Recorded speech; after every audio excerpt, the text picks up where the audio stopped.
Saga Edmond presenta Intercambios de saliva y otros fluidos, de Félix J. Palma, narrado por Emilio Bianchi. Intercambios de saliva. Me enamoré de mi vecino cuando le diagnosticaron el cáncer. Hasta ese día, a pesar de su porte de arcángel mundano, yo ni siquiera lo había contemplado como alguien de quien pudiera enamorarme. Y no porque estuviese casado, sino porque las 4 o 5 frases que había intercambiado con él me habían llevado a catalogarlo de inmediato como un individuo ambicioso y calculador. Esa clase de hombres que programan sus vidas lamentando tener que dejar un margen para la sorpresa. Y yo ya estaba harta de sujetos presuntuosos que creían que sus existencias solo alcanzarían la plenitud si lograban un puesto con despacho propio, se casaban con alguna entusiasta de la silicona e invitaban cada sábado a sus amistades con el secreto propósito de exhibir su flamante estuche de vino. Esa cajita absurda, donde el abrebotellas, el termómetro y el aro antigoteo relucen sobre el forro negro como un siniestro instrumental de tortura.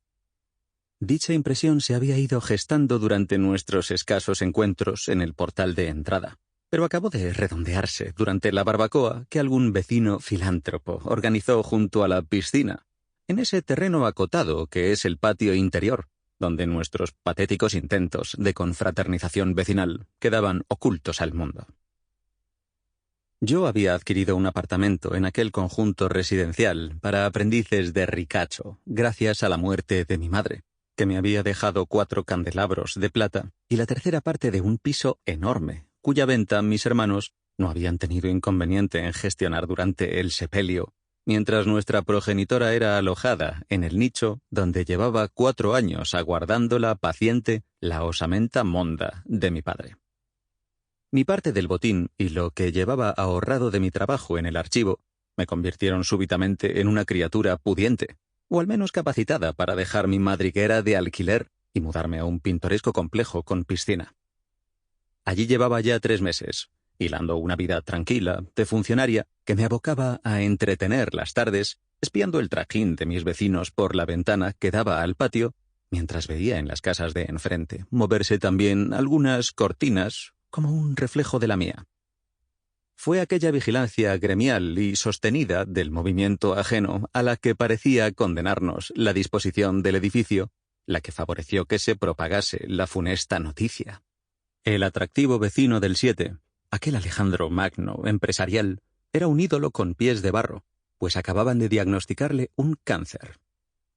Los rumores no aclaraban si era de pulmón, colon o garganta, pero no era necesario conocer el apellido de su mal para comprender que aquel hombre, de aspecto sano y enérgico, había sido trágicamente marcado por el destino, que despacha sus infortunios de manera insobornable, sin mirar los currículos de nadie.